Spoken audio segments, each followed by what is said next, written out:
Hello there, welcome to Starseed Love. I am Tara, and this is going to be a video all about the magic of menstruation. So, before we even get into the video, I just want to do a little disclaimer. If you are somebody who does menstruate and you are uncomfortable with anything in this video, know that it is okay. You don't have to do any of the things that I'm saying. This isn't going to be for everybody. I feel like there's going to be a very small number of people who resonate with this or who are prepared to start doing these types of things, and that's okay. So if it doesn't resonate with you, just move on and there will be plenty of other videos. So with that being said, let's go ahead and dive into it. So to start off with, society has conditioned us to believe that menstruation is something that is shameful, gross. I know even myself, I'm sure we all have experiences of sneaking your tampons in your sleeve to the bathroom and opening it very, very slowly so that nobody knows that you're bleeding right now. Avoiding sex when you're on your period, those types of things. I know I personally have been shamed by a lot of men who treat me like I'm disgusting when I'm on my period, and I am hoping to shift the narrative a little bit because regardless of how spiritually open you are, we all definitely have some type of conditioning. Maybe not everybody. If you grew up in a culture where it was celebrated, then that's a different story. But for the most part, I feel like we have a pretty bad rap about it. So I would like to talk about the magic of menstruation and how you can turn it from something that is something that you're dreading or something that you hate having to go through. I know a lot of people have a lot of issues that make it very, very uncomfortable. If you suffer from endometriosis or anything like that, you will know that it's not a good time of the month for you. And there can be a lot of shit that happens. I mean, we swell up, we bloat, we have cramps, we have gas, we got the period poops, everything that's in there, the mood swings, it's a lot. So one of the things I would like to talk about is the fact that when we are on our periods, we are way more intuitive than normal. So let's say you are in a relationship and it's not the healthiest relationship, and every time you're about to start your period, you get really, really annoyed with them and you feel like breaking up with them or whatever it may be. That is a sign that it isn't serving you. So yeah, I know that there is bits of irrational anger that can come from just the week before your period, during, after. I mean, a lot of people only have 1 week out of the month where they feel normal. But obviously everyone is different. Some people don't menstruate at all. Some people bleed twice as often as everyone else. So we all have our own story with it. But try to initially switch your view as something to look forward to, which I know can be very, very difficult. And so I'm not trying to be unsensitive to those of you who really struggle during this time, because I know that there can be a lot of physical issues going on, and there is definitely medical treatment that can help with that. There's all kinds of cannabis treatments that can help with that. CBD, just ingesting it, that really, really helps when I'm having really bad cramps. They even have vaginal suppositories that are filled with CBD, and that works wonders. So look into the things that are out there. I'm sure if you are somebody that struggles with this, you've already gone down that road, and I hope that you found something that works. But adding to that, when you are about to be on your period, like I said, your intuition is heightened. And so the things that piss you off, take a look at them and see, is this something that is actually serving me in my life? And also in your body. You know, if you have really, really bad cramps and nothing that you're doing is working, you know, like I said, seek medical help first, or in addition to what we talk about here. But that can be a sign that there is womb trauma, especially if you've experienced sexual trauma, you know, if there's been a lot of abuse in your life, or just a holding in of emotions, especially from men in the world and things like that. You can hold it in your womb, which is the center for the divine feminine. So, you know, I do have a whole video about releasing sexual trauma, things that you can do for that. I also have a meditation that you can listen to release sexual trauma as well. So I will link that at the end of this video if that's something that you're interested in. But okay, so looking at it as something that is bringing something into your life, rather than dreading it every time you're about to go through it. Now, this type of work is best to do on your own first. If you're with a partner, that's great. If they are somebody who is open to this type of stuff, even fucking better.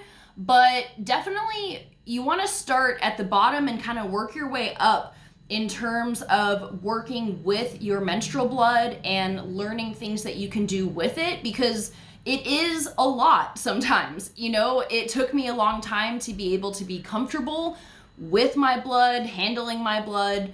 And, you know, there was times where I was like, this is gross, and I would feel myself cringing. But then I'm like, this is a part of me. And it is. And I think that's something that we should celebrate.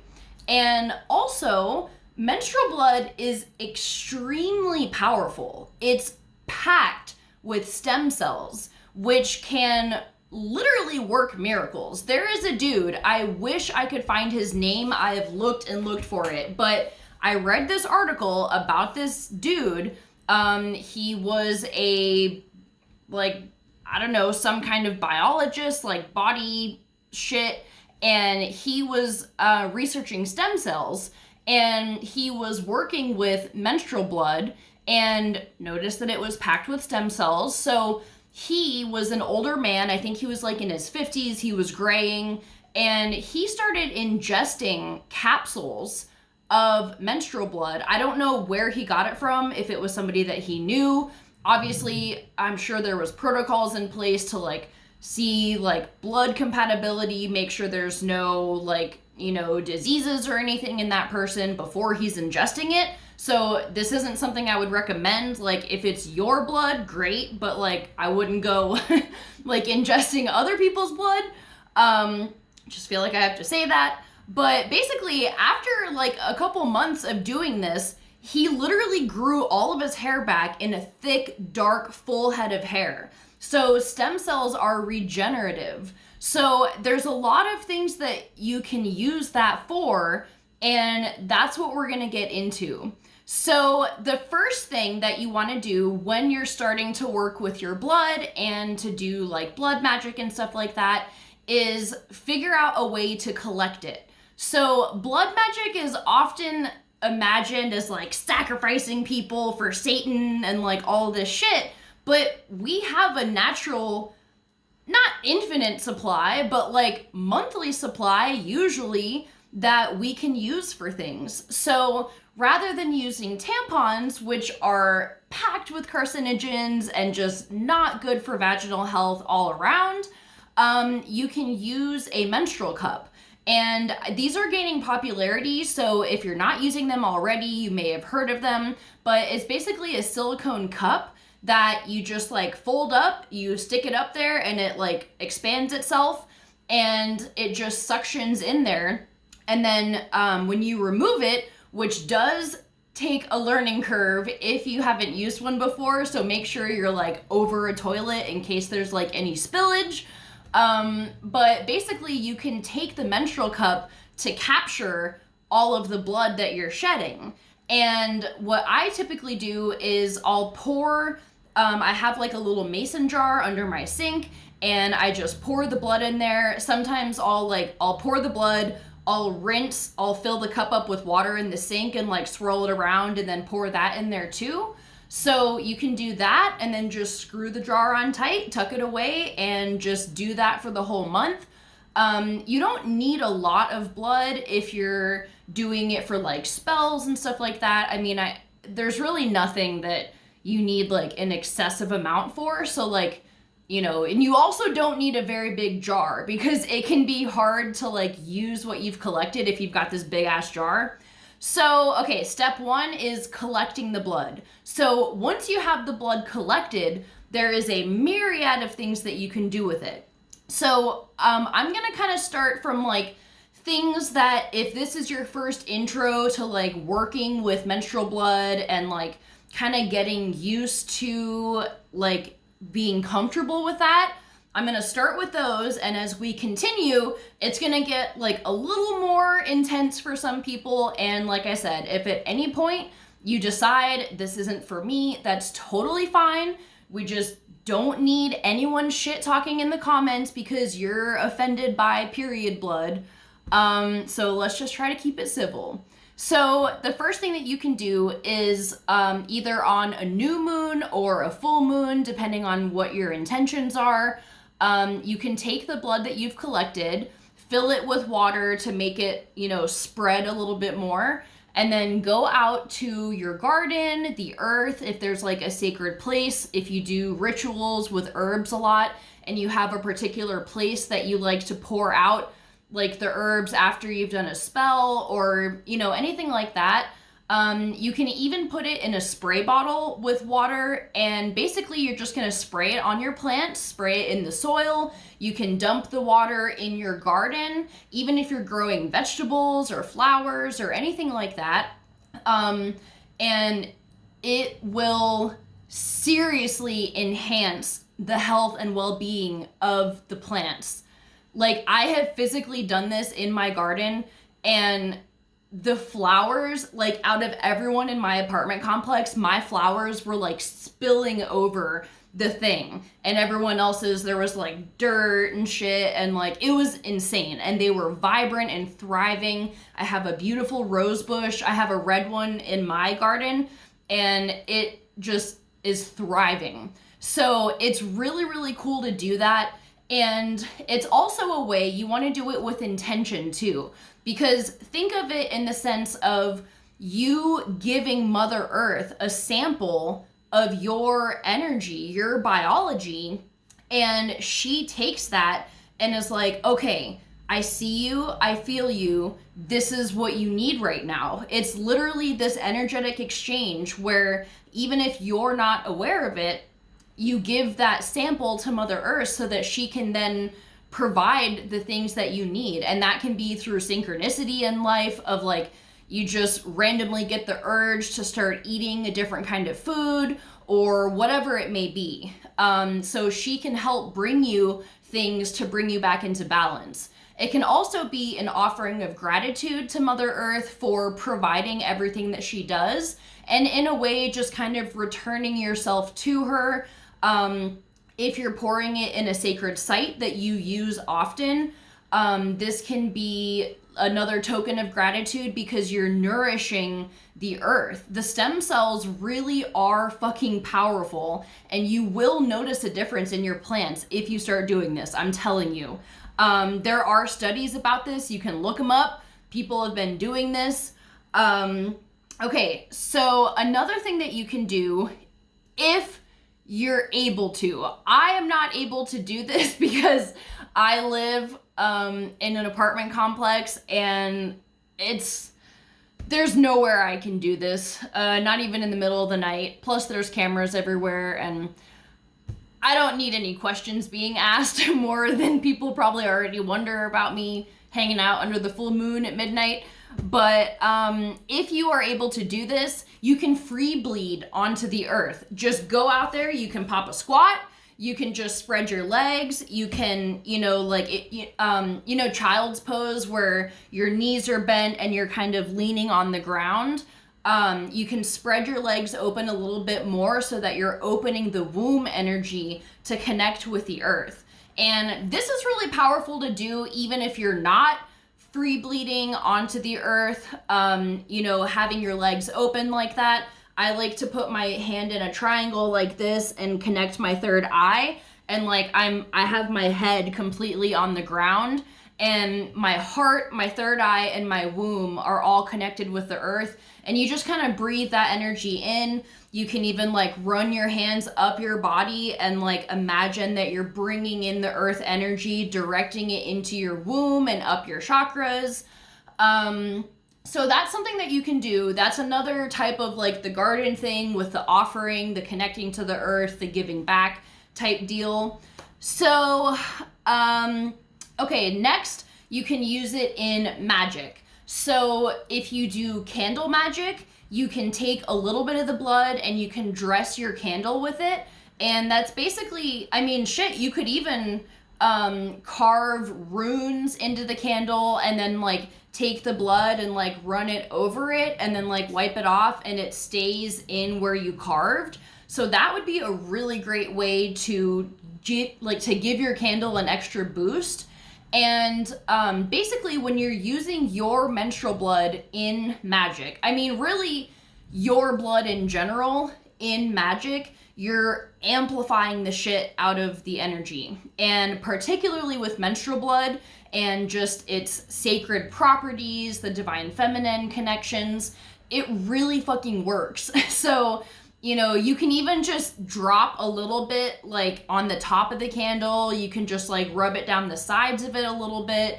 You don't have to touch it. I had like a feather that I would just like dip into the jar, like the hard end of it, and like tap it on the candle and just drop like 4 drops of blood on it. Even that worked wonders, but you don't want to like cover the top of the candle completely because it will burn your candle out. So, you know, if you're going to use it on your candle, dress it down the sides of it or whatever you're going to do, or just a couple drops on top.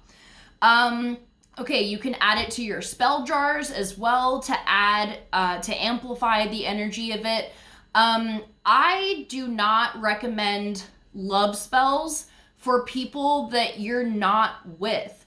Don't try to attract people to you using your blood magic. The only time I condone love spells is when it's a willing, consensual partner and you're both like, hey, I love you, let's do this ritual to help deepen our love and help us bring in more passion, more excitement, sensuality, whatever it is that you want, deepen the bond. Then you can do a candle, but you're doing it with consent from the other person. So I always laugh because there's a bunch of memes that are like about witches doing love spells, and it's like, never start a marriage with a kidnapping. And it's true. It can just cause all kinds of shit. So I don't recommend it. With that being said, you can do sex magic while you're on your period. This is one of the best times to do sex magic. I have a video about it that you can check out as well. I have a whole playlist that is called Sacred Sexuality. So literally everything we've talked about, you can find it in there as well. So basically you would follow the same process. I don't really want to get into it all now, so if it's interesting to you, definitely go check that out. But basically, the blood and your partner, whether they are masculine, feminine, non-binary, doesn't really matter, your fluids mixing can really deepen the bond already. And if you're doing sex magic with the orgasm to amplify an intention and to like supercharge it and send it out there, the blood is going to do the same exact thing like it would do with your candle magic or things like that. So that can be really powerful as well. Let me see. Okay, so these are the 2 things that I'm going to get into that I'm not gonna lie, I still am not quite fully there yet. I would love to be. I'm just not. I've attempted it. Well, I've done one of them, and I have done both, but the second one was like not easy for me. So, okay, because I said it has great stem cell properties to it, you can use it as a face mask. So just put it on your face. Like, I recommend like really fresh blood, like right when it comes out, because it is very, very nourishing for the skin. You can do the same thing with semen, honestly. Like, if you've ever heard that or done that, it's true. And menstrual blood will have the same effect. It's very clarifying. It's got antioxidants. Like, you'll be good to go. So that's something you can do. It also helps you become more comfortable with the blood, with the smell, the texture, you know, whatever it may be. You're allowing yourself to like be more comfortable with everything that has to do with your body and your sacred feminine energy.